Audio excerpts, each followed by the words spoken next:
Boa noite a todos. Boa noite a todos, sejam todos muito bem-vindos à nossa reunião. Hoje teremos a palestra do professor Jorge Barros, com o tema A Geopolítica Mundial Pós-Pandemia. Para dar início à nossa reunião, eu convido a companheira Senir para que faça o protocolo.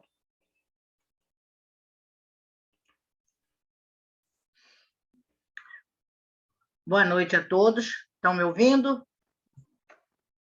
Estamos, Senir. Nesta tribuna virtual, Senir Maria Loureiro Coelho, primeira secretária, atuando hoje como protocolo, associada representativa deste clube, o Rotary Clube Nova Iguaçu Leste, classificação engenheira civil, física e matemática. A nossa reunião hoje será brilhantada pela palestra do professor Jorge Barros, com o tema A Geopolítica Mundial no Pós-Pandemia, que veio a interagir um pouco até com a nossa temática do RI no mês de fevereiro, que é a consolidação da paz e prevenção de conflito. Veio a encaixar bem esse tema hoje. Tá? Formando a nossa mesa diretora, eu tenho ao centro a nossa presidente Marlene Almeida, à direita, o nosso palestrante, o professor Jorge Barros, e à esquerda, o nosso companheiro do Rotary Clube Copacabana, Stephanie Blank. Retorno, então, a palavra à presidente Marlene. Obrigada, Senir. Eu gostaria de saber se tem expediente de secretaria, Senir? Não. Não. Alguém tem pequenas comunicações? Alguém quer fazer alguma comunicação? Pode fazer, Patrícia. Pode fazer a sua pequena comunicação.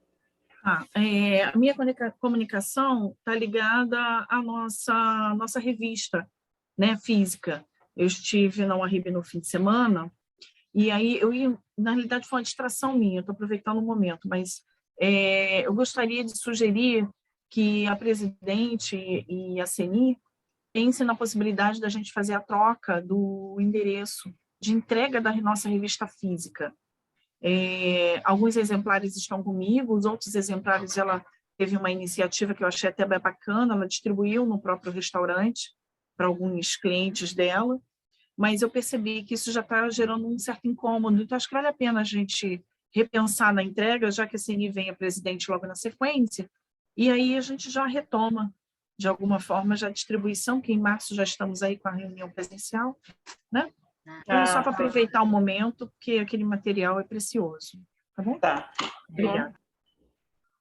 Para trocar o endereço, né? Tudo bem.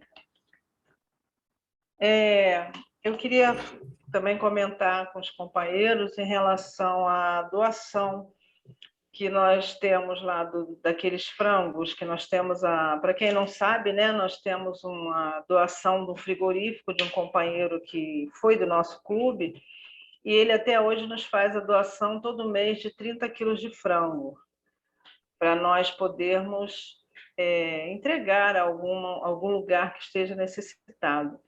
E desde novembro que não se pega esse frango, não está pegando, né? Não tem ido pegar. Então, eu queria dizer aqui que eu vou passar, a partir do mês agora, pegar e pedir ao boy que leve em alguma instituição, e quem tiver alguma instituição aí do nosso clube aí, para indicar para nós entregarmos, tá bom?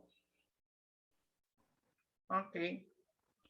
Mais alguém quer fazer alguma pequena comunicação? Algum companheiro, alguma pessoa que esteja presente?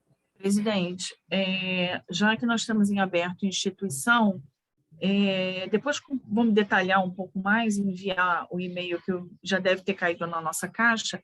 Hoje pela manhã eu fui abordada por uma internauta que vinha fazendo projetos com o Rotary Clube Tijuca e um outro Rotary Clube que ela não soube me especificar um nome. né? Mas é ali no entorno da Zona Sul. E ela vai fazer uma solicitação, e eu tenho a impressão que é de alimentos em Nova Iguaçu. Ela hoje está dirigindo uma outra instituição na região de Nova Iguaçu e ia nos fazer um pedido. Então, assim que esse e-mail chegar formalizando, eu acho que, de repente, ele pode compor aí essa oferta da gente. Sim, sim. Eu acho que é alimentos, eu tenho quase certeza que é isso. Tá bom? Você Só vê para não ficar... eu Isso foi acho hoje de manhã, está tudo muito novo para mim, tá? que o dia de pegar, se eu não me engano, é no finalzinho do mês. Qualquer coisa você me passa Tá bom. para nós vermos aí a possibilidade Presidente. de mandar para lá, tá bom? Ok, nós tivemos a entrada do Anderson, eu acho que é dos Santos, tá bom? Mais uma pessoa salva. Tá bom. Mais alguém quer fazer alguma pequena comunicação? Não, né? Então, eu convido o nosso companheiro Hedson para que faça a leitura do currículo, né, do nosso palestrante da noite, professor Jorge Barros. Boa noite, presidente. Boa noite ao nosso palestrante, nosso amigo Jorge Barros, convidado aí, demais companheiros e convidados. Nessa tribuna virtual, Harrison Freitas, associado representativo deste clube, na classificação consultor de negócios, ocupando o cargo nesse período de diretor de recursos humanitários. Eu tive uma missão até árdua, né? Posso dizer assim, devido ao tamanho do currículo do meu amigo, né? Eu tive que pensar as partes mais importantes desse currículo para a gente poder fazer a entrada dele aqui. Então, Jorge, me perdoe se faltar alguma coisa. Eu procurei extrair as partes mais importantes e interessantes. E é claro que a melhor parte é estar falando com você, assim, virtual, mas no momento, aí ao vivo e a cores. Vamos lá. Nosso amigo Jorge Barros, ele é administrador de empresas com especialização, só um minutinho que a internet está me atrapalhando aqui, administrador de empresas com especialização em comércio exterior, professor com especialização em docência do ensino superior e foco nos recursos de educação aberta. Ele tem MBA em administração de empresas, com foco na formação de executivos, pós-graduado em políticas públicas sustentáveis, com dissertação na Lei 12.305/10, com ênfase em cooperativos de triagem e coleta seletiva, e mestre em teologia, com linha de pesquisa ética e gestão, além de extensão e aperfeiçoamento em empreendedorismo e inovação pela PUC Rio de Janeiro. O nosso amigo possui ainda diversas especializações voltadas ao segmento de cooperativa, através do sistema OCB-SISCOP, dentre elas, as voltadas para análise de políticas públicas com formação e capacitação da população em cidades, coleta seletiva e as cadeias produtivas e econômicas a partir dela, além da conscientização sobre o saneamento dos resíduos sólidos urbanos e lixo no mar, com reflexos nas mudanças climáticas e meio ambiente. Foi palestrante na Rio+20, no painel Economia Social e Solidária, ocasião em que a ONU consagrou 2012 como o Ano Internacional do Cooperativismo, com o tema Cooperativas constroem um mundo melhor. Então, presidente, eu retorno a palavra. Está aí apresentado o nosso palestrante de hoje. Obrigada, Harrison. Vamos começar a nossa palestra. Professor Jorge Barros, fica à vontade. Disponibilidade, tchau, depois eu falo. Primeiramente, boa noite. Patrícia, tem esse casal aqui, que é o Anderson, e a esposa dele, que ela, já apresentei a Rita, né, como uma especialista na área dos dogs, e a Valéria Lampes, esposa do Anderson, eles moram na Estrada do Mendanha, e ela é uma referência na área da pedagogia. É uma professora que faz um lindo trabalho com crianças, e depois eu quero até que vocês se conheçam, porque tenho certeza que vai ser uma boa amizade, porque ela também é amiga da Rosana, que você conhece muito bem, ok? Então, formamos um time aí, nós temos uma patota de educadores, onde a Valéria e a Vanessa, a irmã dela, é professora de português, ela é pedagoga e faz um lindo trabalho com criança ali na Zona Oeste, tá bom? Ok, Eu professora, quero dar obrigada. boa noite a todos. Eu quero dar boa noite a todos, agradecer por esse convite. Eu não tenho problema de tamanho de plateia, né? Até porque a minha especialidade, eu nasci amador e vou morrer amador. Então, para mim, o trabalho é sempre do ponto de vista qualitativo. O quantitativo poderá ser uma ação consequente ou não, mas então meu espírito é dioturnamente amador. Então, assim como eu falo com uma plateia de 100 mil pessoas, eu falo com uma pessoa como se estivesse falando para 100 mil, ok? E diante dessa minha introdução, eu quero dizer para vocês que a gente vai tratar um assunto aqui que ele vai ter uma percepção holística. Não obstante, o Rotary ter nos demandado, através da Patrícia, que falássemos alguma coisa sobre esse momento aí complicado com a tal de Ucrânia, a gente vai tratar da Ucrânia, mas perpassando por ela, que nós temos, e esse é o foco, é o mote, é a ênfase do Rotary, né, do ponto de vista mundial, que a preocupação e as ações sociais, as ações de interligações sociais, com os seus mais diversos problemas, né, dentro do princípio da sustentabilidade, quando nem havia sustentabilidade, o fundador já tratava disso de uma forma embutida, né? E como nós temos 20 minutos para tratar de um assunto, né, em média, e a gente não quer chegar aos 20 minutos, eu vou pedir para a Patrícia pudesse projetar para a gente a nossa palestra. Possível, Patrícia?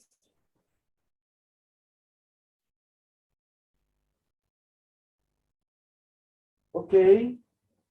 Então, nós estamos aí com esse tema, geopolítica mundial, mas a geopolítica mundial nós estamos já apontando uma saída. E essa saída vocês vão ficar surpresos com o que a gente vai tratar aqui, porque eu vou tratar essa geopolítica dentro daquilo que caracteriza o século XX, o século XXI. E eu quero lhe dizer a vocês que o século XXI, diferente do século XX, ele é um século que deixou de ser analógico para ser um século virtual. E o século XXI a gente caracteriza da seguinte maneira: o século XXI é o século da sociedade do conhecimento, é o século da tecnologia da informação e comunicação, que denominamos TICs, e o século do desenvolvimento sustentável, da sustentabilidade. E nós vamos tratar essa pandemia, ou essa pós-pandemia, exatamente com aquilo que o mundo deveria estar vivendo amplamente nesses 22 anos, com o advento do século XXI, e acabou amarrando, postergando. E vocês vão ver pela nossa fala que precisou um professor Covid-19. Covid-19 é um mestre. Covid-19 é um PhD. Ele vem mandado pela Mãe Natureza para dar aula para o ser humano, para a humanidade, e vocês verão, por isso que meu título é A Geopolítica na Pós-Pandemia. Mas antes, vamos conhecer aqui, dentro de uma forma bastante paulo freireana, o conceito de geopolítica. Como nasceu essa geopolítica? Qual é a maternidade da geopolítica na concepção desse simples orador aqui? A gênese da geopolítica. A vida de um indivíduo reflete na família para o bem ou para o mal, dependendo do que ele vai fazer no seio da família. Estendendo, né, ou repercutindo esse conceito individual ou micro, a vida de uma família reflete em sua rua. A vida da rua reflete no bairro. A vida do bairro reflete na cidade. A vida da cidade reflete no estado. E a vida do estado vai refletir no país. E, consequentemente, a vida de um país vai refletir ou repercutir na vida planetária. Então, na sequência, essa é uma visão do ponto de vista orgânica do que seja uma geopolítica, para os amigos entenderem o que está acontecendo com o senhor Putin e a OTAN. Pode passar, Patrícia?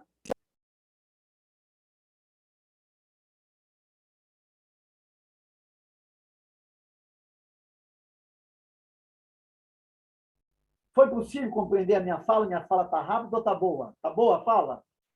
Muito obrigado.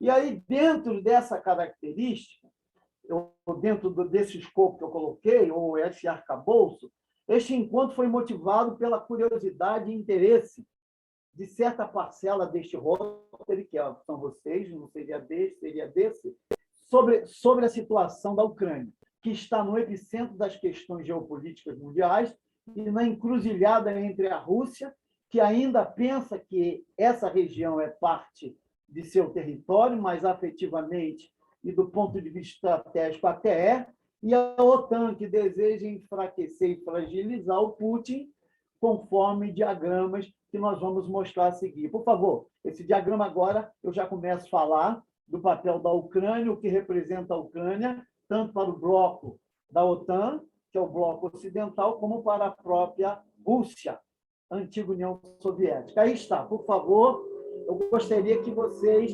pudessem entender o papel da Ucrânia.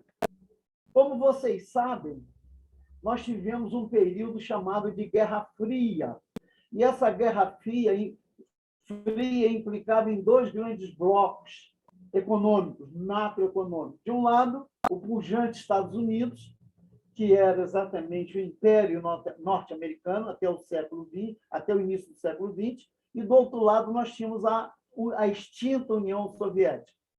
A União Soviética, caros amigos, era tão enorme, tão grande, que todos esses países aqui compunham a União Soviética, que hoje só tem a Rússia. Olha a quantidade de países que fazia parte do bloco da União Soviética.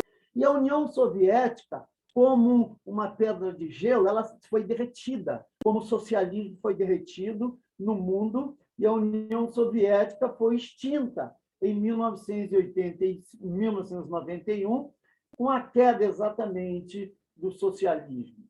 E essas duas cores aqui, essa cor eu vou chamar de roxa, roxa mesmo, gente? Eu sou daltônico. Essa cor eu posso chamar de roxa? Me perdoe que eu sou péssimo de desenho de cores, viu? Muito obrigado. Essa cor roxa era aquele bloco de países que compunham a União Soviética que, antes de 1997, abandonou toda essa hegemonia da Rússia e veio embora e se juntou ao bloco europeu. Então, faz parte da sigla UE, chamada União Europeia, e, consequentemente, faz parte da OTAN.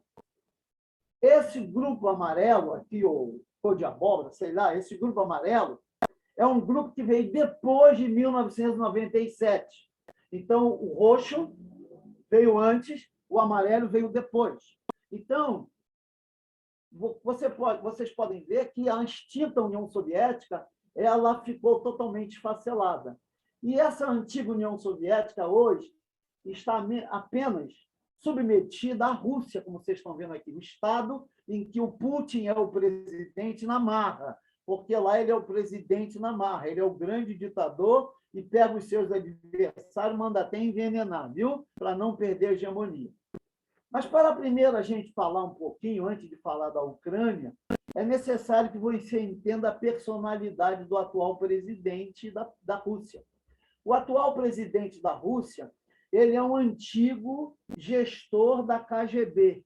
E o que é a KGB? A KGB, comparada no Brasil, é a antiga DOI-POD. Era aquela polícia da extinta União Soviética, em que exatamente comandava, por repressão e por obrigação, uma série de ações civis.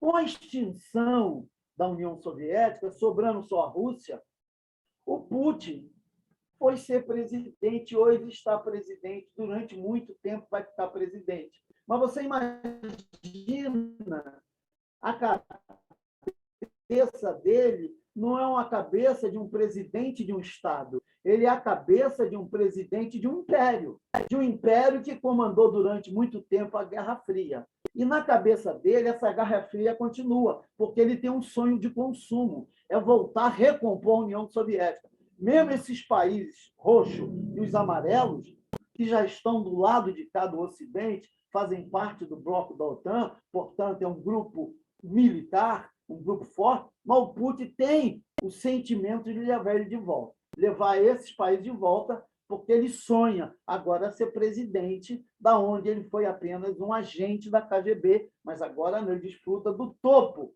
dessa relação de poder. E a Ucrânia aqui, como vocês veem?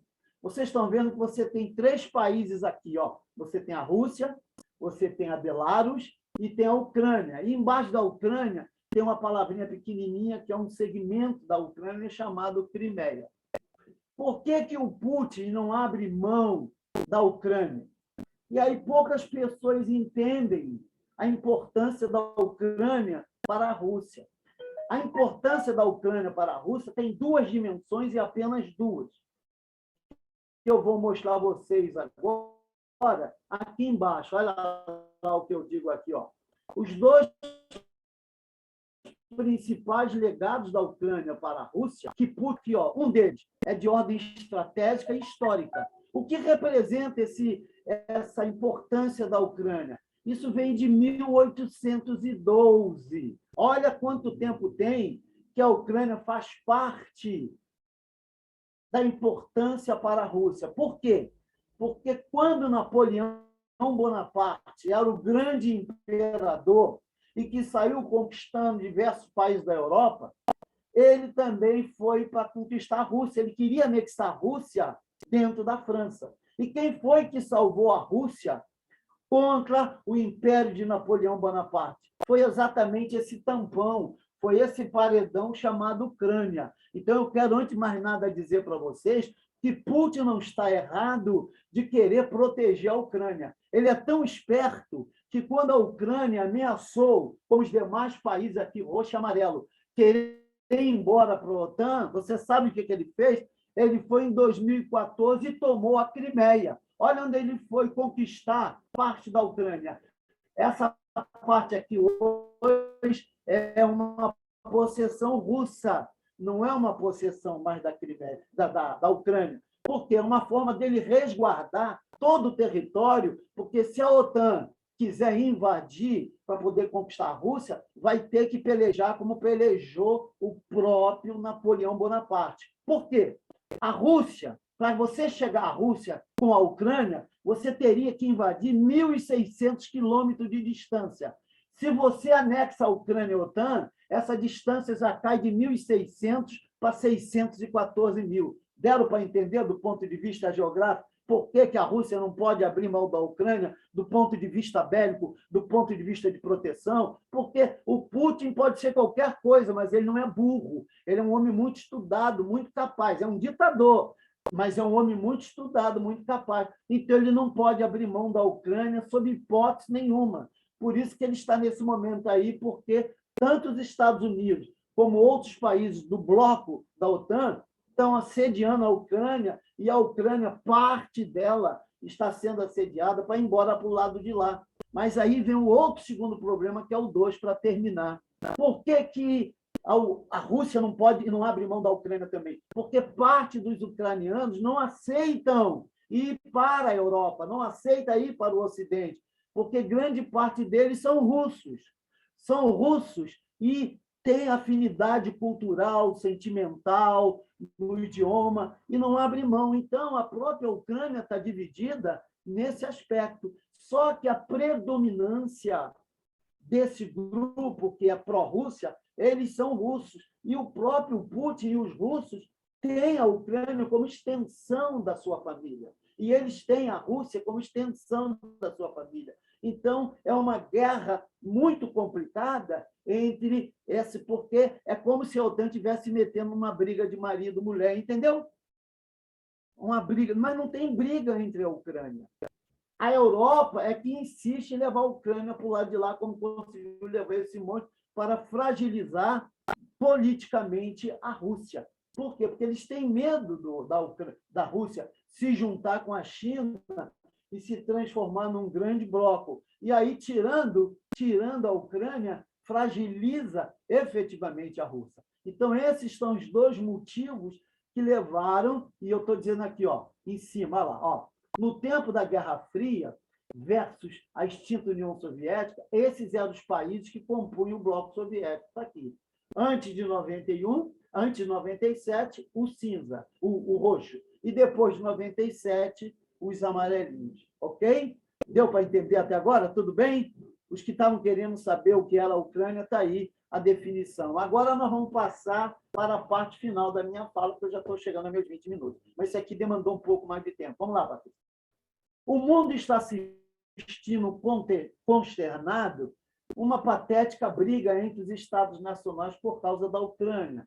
Se ela deve ir ou não para a OTAN, quando o inimigo do planeta não é essa situação e da humanidade. O grande inimigo do planeta hoje chama-se Ômicron. Ela vale hoje no planeta mais do que o Covid. Por quê? Porque é o mais terrível e contagioso vírus que já existiu na história da humanidade. Eu quero dizer para vocês que eu faço parte, desde 2020, de um movimento internacional criado pela OMS,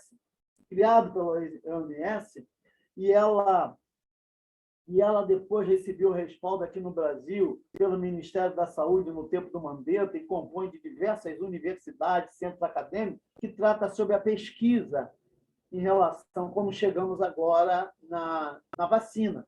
Mas ela também existe, a Brigada Antipandemia, para rebater os fake news que os negacionistas tentou lançar no país e lançar no planeta, porque, quero dizer para vocês, negacionista não só está aqui no grupo do Bolsonaro, não. Agora mesmo tivemos um grande jogador de tênis que foi para a Austrália exatamente combater a vacina, queria jogar sem vacina, e foi expulso educadamente da Austrália.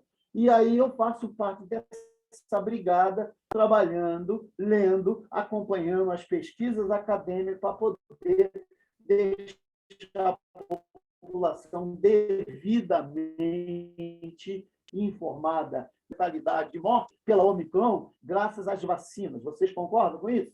Foi a vacina que está evitando hoje, que inclusive o Rio de Janeiro soube agora, que Eduardo Paes, secretário da Saúde, começa a fechar alguns postos sobre testagem, porque começou a cair, segundo está dizendo aí, depois eu tenho que apurar, o nível de contaminação, o nível de positividade da contaminação pelo Omicron, ele está sendo reduzido aí no Rio de Janeiro e em algumas regiões. Mas quero dizer para vocês que todos os chefes de Estado hoje deveriam estar preocupados com essa crise chamada pandemia. Essa pandemia é uma das crises que, graças à vacina, que não chegou como a peste espanhola, que matou muita gente, porque em menos de um ano, apesar que todo o processo, o arcabouço da vacina vem de 2002, mas a invenção se deu praticamente em um ano, usando toda essa expertise. Mas a grande responsabilidade do planeta hoje se dá em dois sentidos, como mostrei vocês em relação à Ucrânia. É conscientizar a população desse problema da pandemia. E por que eu digo que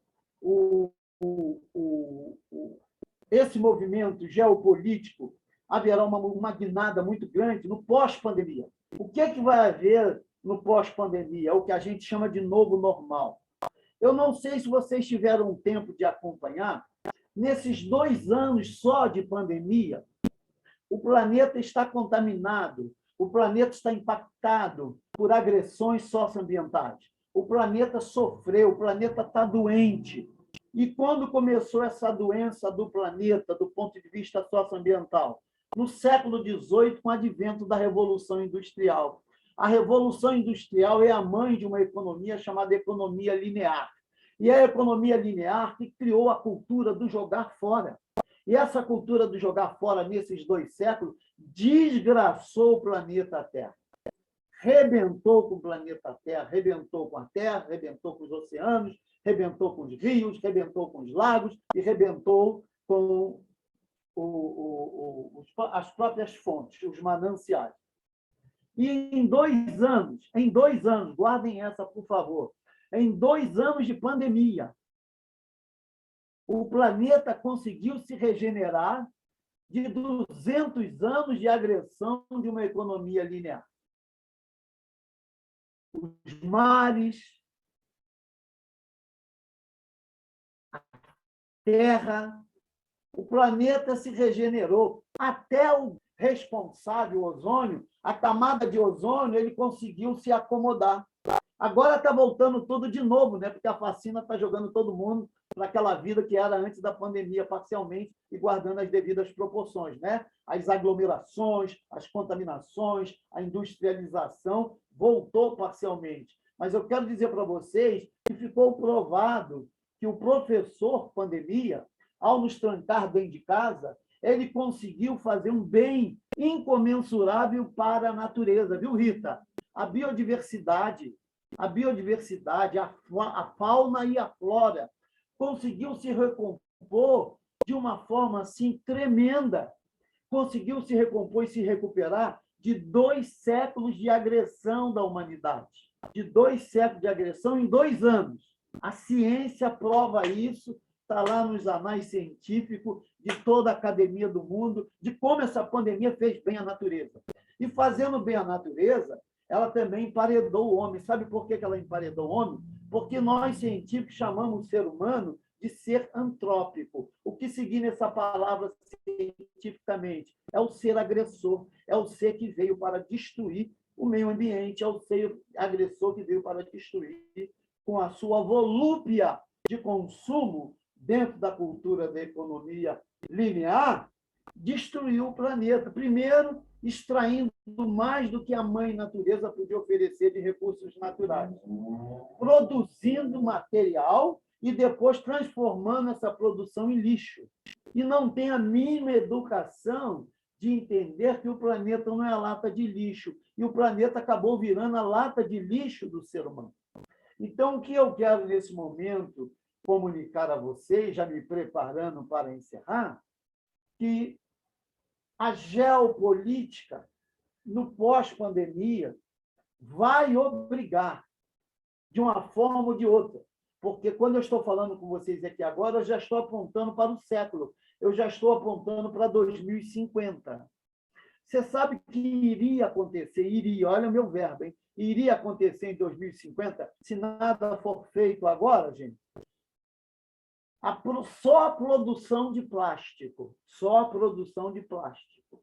em 2050, se não for mitigado agora, nesses próximos anos, nos oceanos nós teremos mais plástico do que peixe, tá bom? Mais plástico do que peixe em 2050. Isso sem contar outras mazelas dentro dessa escala da economia linear. E agora, vocês souberam que houve, né, a COP26, e a COP26 classificou um dos gases de efeito estufa como inimigo público número 1 da humanidade. E que gás é esse? É o gás metano. E aí se atribui muito que o gás metano ele é oriundo da bovinicultura, porque se trata do pum e do arroto da vaca. Mas não é só dessa matriz produtiva. O gás metano ele é oriundo dos lixões a céu aberto. E o gás metano passou a ser inimigo público da humanidade. E é através desse gás metano que hoje a ONU, hoje a COP26, hoje os países... Eu me mudei do Rio de Janeiro para São Paulo. Hoje eu estou aqui como professor, pesquisador e consultor em São Paulo para trabalhar um mega projeto de inclusão social e de combate ao gás metano pelos lixões a céu aberto em 640 municípios. É um projeto da Fundação Getúlio Vargas, do SEBRAE de São Paulo e da minha faculdade, que é a FESP. E por que nós temos que fazer isso? Porque se o gás metano não for compelido dos gases de efeito estufa, é ele que provoca o grande rombo na camada de ozônio e é ele que vai trazer agressividade planetária, como vocês estão vendo aí agora. Essa situação que está acontecendo só aqui em São Paulo, no Rio de Janeiro, chover em 2 dias, equivalente a uma chuva de 1 mês, isso tudo é produto do aquecimento global. Então, eu quero dizer para vocês que eu falei para a Patrícia riu. Existia um pastor, viu, Rita Fonte? Existia um pastor fundador da igreja, daqui a pouco eu me lembro o nome dele, chama-se Davi Miranda. E Davi Miranda era daquele pastor assim, bem radical na sua doutrina, bem radical. Ele não dizia que a televisão era do diabo, não. Davi Miranda dizia que a televisão é o diabo e proibia seus fiéis assistirem televisão. Os fiéis obedeciam e não podia nem ter televisão na casa de um fiel, Davi Miranda.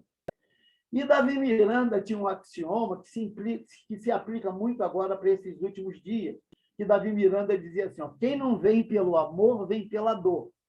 Ele fala do ponto de vista da conversão, né, Rita?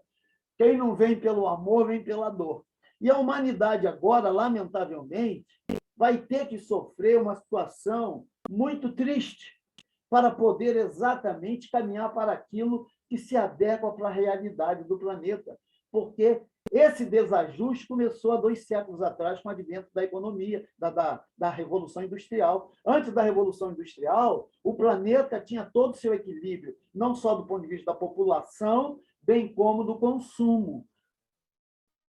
Na sociedade feudal, o homem primitivo, então existia todo um equilíbrio. Hoje, só quem ganha ou quem está perdendo é a humanidade. E a gente sabe que a tendência natural, se mantiver esse estágio de coisa, é o homem ter o mesmo destino que teve os dinossauros. Por quê? Porque a humanidade, o planeta, a natureza, não, e ela vai se recompor novamente, como se recompôs depois da extinção dos dinossauros. Então, a geopolítica pós-pandemia tende a caminhar para uma geopolítica, como foi dito aí, uma geopolítica da paz, uma geopolítica da harmonia, uma geopolítica da interação entre homem e natureza, uma geopolítica entre o ser humano e a biodiversidade, seja ela do ponto de vista da flora, seja ela do ponto de vista da fauna. Então, a geopolítica do pós-pandemia ou do novo normal tende a levar o homem a estar num profundo equilíbrio. Se ele não tiver, eu tenho uma triste notícia para dar para vocês. Nós vamos seguir o mesmo caminho dos dinossauros. Era isso que consistia a minha reflexão. Patrícia, presidenta, terminei.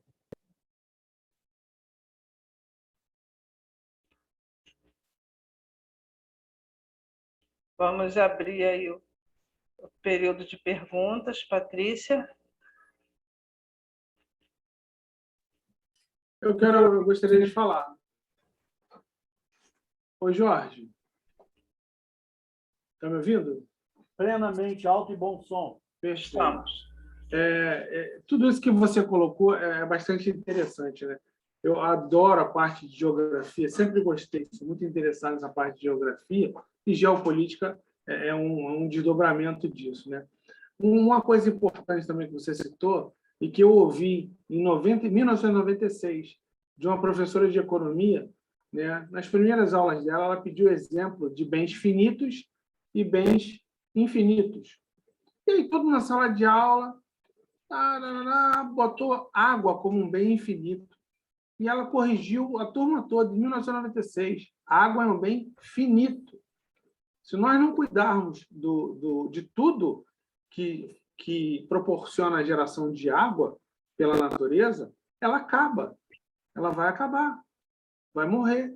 E a gente está tendo está vendo que realmente isso é uma verdade. Você vê os reservatórios vazios, como o pessoal fala, quando chove no lugar errado, o pessoal quer ser Deus, quer escolher onde tem que chover, né? A chuva tem que ser seletiva, você tem que ter um botão para escolher. Chove ali, chove aqui e não chove acolá, né? Então, isso é uma parte interessante. Com relação ao conflito da Ucrânia, né? Eu estava ouvindo uma parte interessante que o interlocutor deles era Angela Merkel, que tem uma parceria de longa data, uma convivência com o Putin, né? Ambos estudaram juntos, me parece que ela conviveu muito tempo na Rússia, quando ele ainda era o chefe lá da KGB, do pessoal KGB. Então, a Angela Merkel tem tinha uma boa entrada, uma interlocução boa, fazia o meio de campo, né, que ela não está fazendo mais.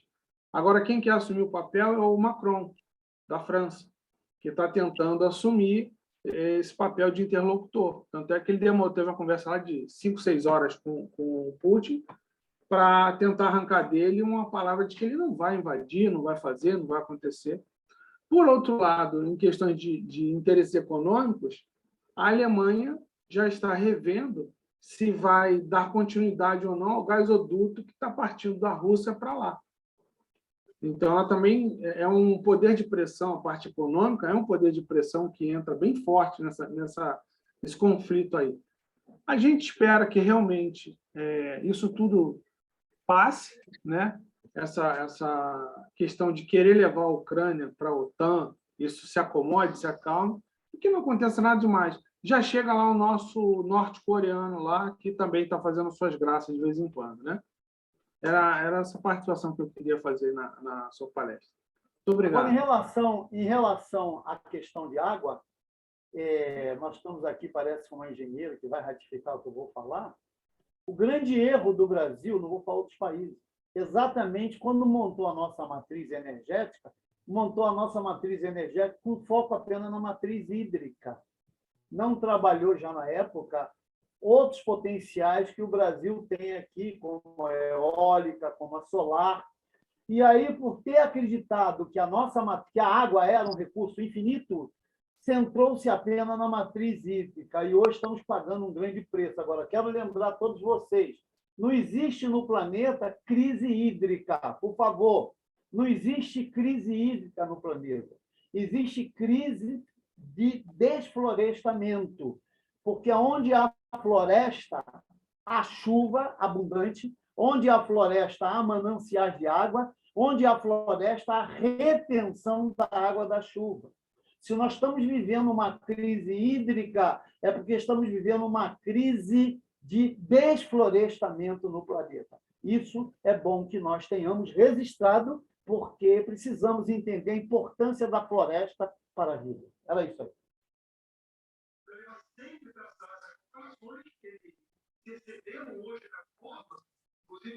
Jorge, vocês estão me ouvindo? Não chega a ser uma pergunta, mas é algo que me deixa muito curiosa. Quase sempre a gente escuta, né, as pessoas falando, quando uma notícia vem à tona, é bombástica, toma o olhar de muitos nas mídias, algo acontece em silêncio. E quase sempre a gente pensa em algo muito pior que não está sendo dito, né? Mas, te ouvindo falar em toda essa questão ambiental, né, costurando a parte econômica do planeta, eu venho observando umas mudanças que têm encostado muito no nosso dia a dia, e eu gostaria que você falasse sobre isso. O que eu tenho notado, Jorge? Se, por um lado, eu tenho toda essa confusão de pandemia, enfim, de lutas ambientais, etc., etc., eu não sei se vocês têm notado, mas tem havido uma mudança no comportamento de consumo das nossas crianças. A princípio, eu pensei que fosse uma coisa isolada, que estivesse acontecendo aqui em casa. A gente acaba tendo uma tendência de valorizar os nossos pequenos, né, os que são mais próximos a nós. Mas isso eu tenho notado que não tem sido uma exclusividade de quem é próximo de mim. No fim de semana, eu tive a oportunidade de estar com a Gabriela, num encontro de amigos que também se preocupa com qualidade de vida, e eu vi o mesmo comportamento refletido numa outra criança que eu acredito que deva ter uns 9 anos. Isabelle tem uns 9 anos, Gabi? Você me corrija se eu estiver errada. Mas, assim, o que ocorreu? Aliás, Marlene também tem um exemplar, dentro da Marlene também faz a mesma coisa. 3 exemplos de 3 jovens de pontos completamente diferentes do Rio de Janeiro, tá? Exemplo da Rebeca, que aconteceu aqui em casa. Ela está naquela fase de querer mostrar que consegue cozinhar, fazer alguma coisa, né, para alimentar a família. Independência, né, de algum ato. E aí ela descobriu a maravilha do suco de groselha. Só que aí ela, querendo trazer uma novidade, ela não quis fazer o suco de groselha de xarope. Ela descobriu lá um pozinho de suco de groselha. E ela chegou aqui em casa cheia de mistério com o pozinho. Vocês querem tomar refresco na hora do almoço? Aí todo mundo, obviamente, claro, vai fazer. Bom, enfim, almoçamos, tomamos o tal do refresco da groselha feito por ela. No final, ela me referendando o produto. Tia, quando você quiser fazer um refresco gostoso, faz desse pozinho aqui, ó. Aí eu falei, porque todo mundo gostou, precisa estar me indicando? Ela, mais que isso, aqui atrás está dizendo, ó, é um produto que colabora com a proteção animal. Eu não tinha visto esse selo, essa indicação nesse tal suco em pó. Aí a Ingrid fez um comentário, eu não lembro quem aqui na hora, pegou e falou assim, mas é groselha, pozinho, não é natural, né? Aí ela, já que a gente vai estar errado, vamos errar ajudando os animais, né? Ou seja, já que você vai consumir mesmo um produto que não é natural, quando fizer, faça com alguém que tem algum tipo de causa que ajuda, né? Algo que é bacana. Essa foi a passagem da Rebeca. No final de semana, eu conheci uma menina também, que eu acredito que deva ter essa faixa etária, por intermédio de amigos da Gabi, e ela estava, Jorge, encantada por estar conseguindo subir numa árvore, porque era uma jovem que não tinha como hábito na família de ter, assim, passeios do qual ela pudesse se aventurar e subir uma árvore, cair, quem sabe, né? E eu fiquei assim, além da criança ser uma criança encantadora, mas eu fiquei assim muito animada em perceber a tentativa dela e a ajuda da coleguinha, que deve ter aí uns 11 anos, não passava disso, que, pelo que eu entendi, também fizeram amizade ali na hora. Lá para as tantas da tentativa dela em descer, porque subir já tinha conseguido, ela viu lá no fundo do parque, foi ali na lagoa, ela viu um saco plástico voando, indo na direção da pista. Ela ficou tão agoniada com aquilo, ela falou, pega, corre, pega, e ela não conseguia dizer o quê. E eu vi aquele vulto, né? E aí ela virou para a amiga e falou assim, corre você que é maior do que eu e não vai ser atropelada, olha, se... Aí a menina ficou olhando lá, mas tem que pegar, e a menina o quê? Ela falou, um saco plástico, porque ele polui o planeta. Então, assim, do Neto da Marlene eu tenho uma coleção, nós íamos ficar a noite inteira aqui, porque esse menino nasceu, sabe? Não tem nem o que dizer, porque a análise dele é comportamental. Ele te questiona por que você faz isso, não faz aquilo, sabe? É filosófico mesmo. Verdade. Que idade ele está hoje, o Henrico? 5 anos. 5 anos, tá, Jorge? Mas é digno de um papo e resenha, tá? Enfim, por que eu estou falando isso? Porque me parece que tem um silêncio funcional acontecendo com essas crianças novas, sabe? Enquanto a gente está aqui se debatendo com questões que já deveriam ser sabidas, eles estão vindo de pontinha de pé, nas suas deficiências, na sua forma de falar, ou verbalizando, ou por sinais, ou se incomodando ou não. Mas eu queria ouvir de você com relação a isso. Estou exagerando em ser esperançosa ou vocês também estão percebendo isso? Vindo com essa onda aí desses pequenos, eu acredito que 14 menos, né? 14 anos para baixo. Porque dos 15 anos eu sei que ainda está em outro momento, bem copiando a gente. Mas com 14 anos para menos, não é que ensinaram a eles, parece que está dentro deles esse ensinamento. O que vocês acham? Eu não sei se é esse caso, porque eu estou achando caso da empresa federal de qualidade, que é muito eu não estou conseguindo ouvir, entender. frequentar a aula que não Vocês conseguiram me ouvir? Que estava vazando um Eu som te aqui. ouvi, parece que eu te ouvi, eu não respondi porque tem alguém falando. Não, era um som que estava vazando. Pode falar, Jorge. Ah, tá. Ô, Patrícia, você está tão correta na sua linha de sensibilidade, que se implica em sensibilidade, né? Não é cognição, é sensibilidade, é observação, né, Patrícia? Você veja aqui, nós temos aqui uma faixa etária, como a minha, em que você nunca viu na história da nossa existência alguém contestar vacina. Já ouviu alguém contestar vacina? As vacinas sempre tiveram os seus efeitos colaterais. Mas, nesta pandemia, a vacina passou a ser inimigo público número 1 da humanidade diante de um segmento. E aí eu não vou falar mal de quem está promovendo um antivacina. Eu quero falar bem dentro da fala tua, Patrícia, de quem está promovendo pró-vacina, que para nós é um assunto sabido. Eu, por exemplo, todos nós adquirimos a cultura de andar com a carteira de vacina. Eu não é? Não tinha carteira de vacina? Ali, a gente já saía da maternidade vacinado, eu não é? É verdade. Eu já saía da maternidade com a vacina, a primeira. Depois, no longo da vida, tinha aquela esteira de vacina que depois a gente submetia a quem de direito que precisava. Veja o que aconteceu agora, Patrícia. Eu tenho estado maravilhado para as pessoas que promoveram o antivacina e para aqueles que estão promovendo o pró-vacina. São as crianças na televisão. Vocês já viram na criança na televisão dando recado da importância da vacina, Patrícia? Cada testemunho impressionante. É verdade ou não é, presidente? É verdade.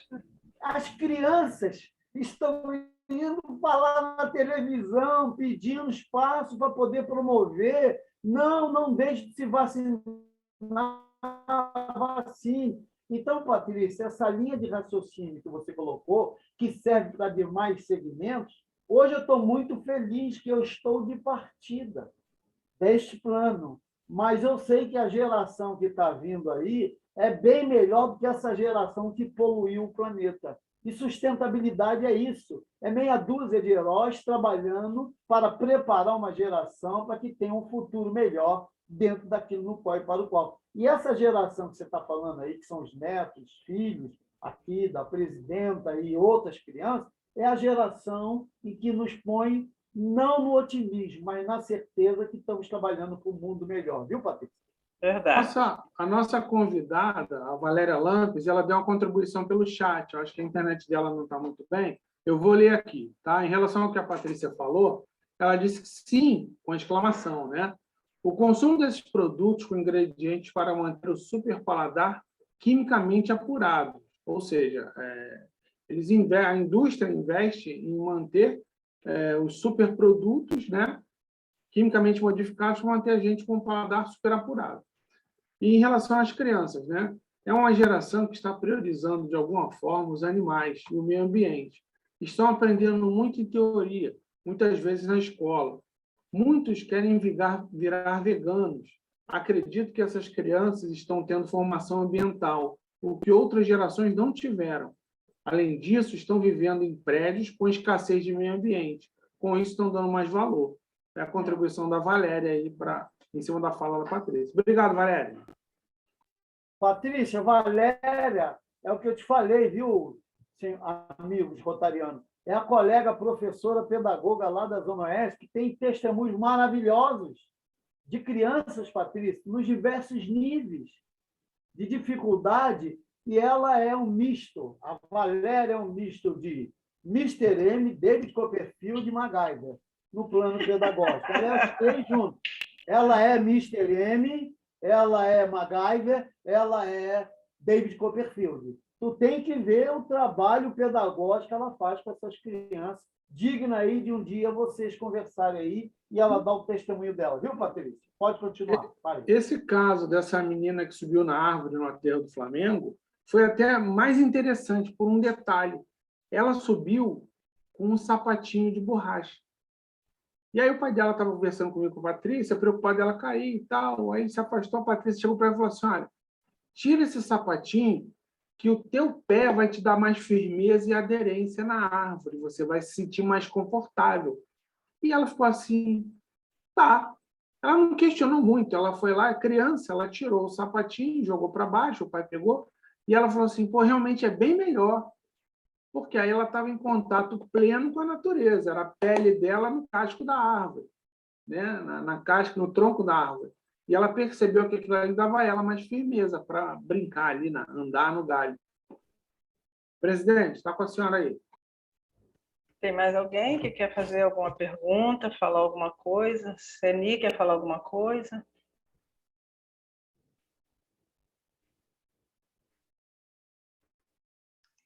Eu realmente tenho acompanhado, através de imprensa, através de pesquisa, essa situação da Ucrânia, com a repercussão que está dando para o mundo em geral, né?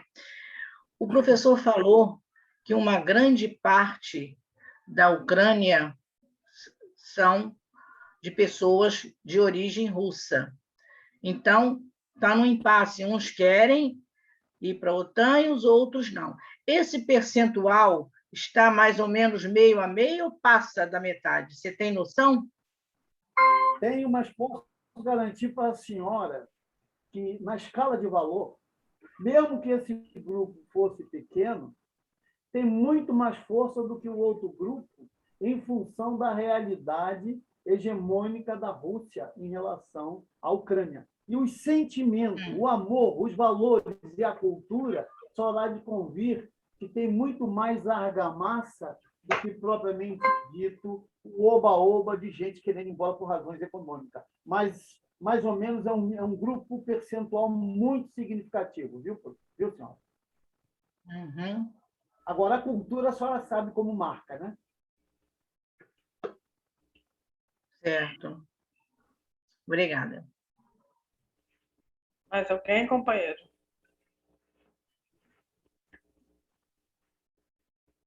Mais alguém quer fazer alguma pergunta? Fazer alguma colocação? Patrícia, eu não estou vendo ninguém que queira falar alguma coisa. Dá uma olhadinha também. No chat não tem nada. Tá. Não temos perguntas pendentes, não. Não? Não, Então, não temos. Então, nós podemos encerrar? Podemos? Ninguém tem mais nada para fazer pergunta? Então tá, nós queremos agradecer, né, ao professor Jorge Barros por essa maravilhosa palestra, essa explanação aí que foi muito boa.